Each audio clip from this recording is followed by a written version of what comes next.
Once again, thank you to all our distinguished and eminent speakers for sparing their valuable time. So without wasting any time, I would like to ask my first question to Dr. A.B. Day. Sir, in all your decades of studying geriatrics, is there something new medical science has discovered about the elderly population and their ailments? Something that we are not aware of? I would like to hear from you about your thoughts on this. There are 3-4 new conditions which have been recognized now, which we have done some research and published and found out solutions to. One is wastage of muscles with age, that is sarcopenia, that older people tend to lose their muscle, and in the business of geriatrics, the legs are as important as the heart is, because unless the person is mobile and active, the rest of the system tend to shrink and collapse as soon as possible. At this point of time, we are trying to find out what are the norms for diagnosis in India, because it's a diagnosis is a bit tricky. So we are trying to sort that out. The other entity is called something, is an entity called frailty of aging, that older people tend to become weak. The complaint that we often hear that we are feeling very weak, no desire to work, lot of fatigue. And this entity has emerged in last about 15 to 20 years, which I did not read in medical school. And we found that older people who are frail tend to have more diseases, disability, getting admitted into hospital, getting dependent. And we did some research in trying to address old age frailty, and we thought very guided physical activity with focus on lower limbs and nutritional supplement can improve state of frail health in older people. At this point of time, my current research focus is on aging of the brain in the form of cognitive aging that Dr. Banerjee referred to, and we are carrying out one of the largest study in the world looking at how older people age with respect to their mind. And some of our publications have come, and we are looking at cognitive aging because there have been you may have heard about a new drug coming for Alzheimer's disease. So if we can diagnose people in the early phases of Alzheimer's disease, we can use this drug and try to reverse the failure of the brain aging.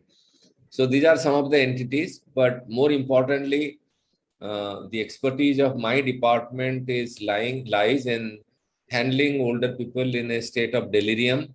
And I always claim that we are the best in managing people who have got acute confusional state and delirium in the setting of acute illnesses. We do that better.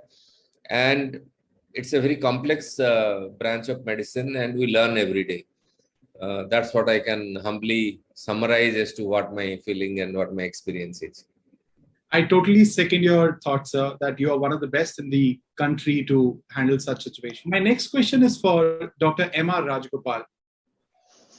Sir, why is there a lack of awareness of palliative care in India? What could be the possible reason for this? I would say mainly two reasons. One is that it's a relatively young field and things change slowly in our country. From last year, 2019, it is part of the curriculum for medical students. So things are changing towards better. The other reason is that we don't want to think about those things. We say, be positive, think of good things. Very nice. You can always think of staying healthy. But the wiser way of handling it is to stay positive, stay healthy as long as possible, but also to remember that everybody has to have an illness and die someday. Human mortality continues to be 100%, despite all scientific advances. and only 10 to 15% of us will die a sudden death.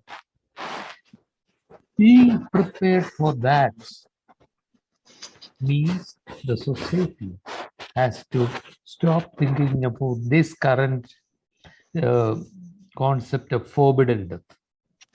We try to fight death to the last moment to keep the heart going. It doesn't make sense. It's more important to have good quality of life, as good as possible till the last moment. Dr. Day just now said, requested the questioner to live with it if the grandfather stops or takes less food. What are we doing? We want the grandfather to eat as much as we want him to, what we want him to. He needs less food. He wants to eat what he likes.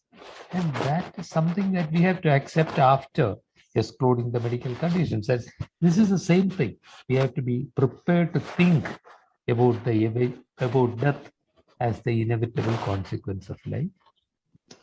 That our elders will fall in, that we will also fall in someday, and strive for the best quality. If we are able to think about it, palliative care will become more popular.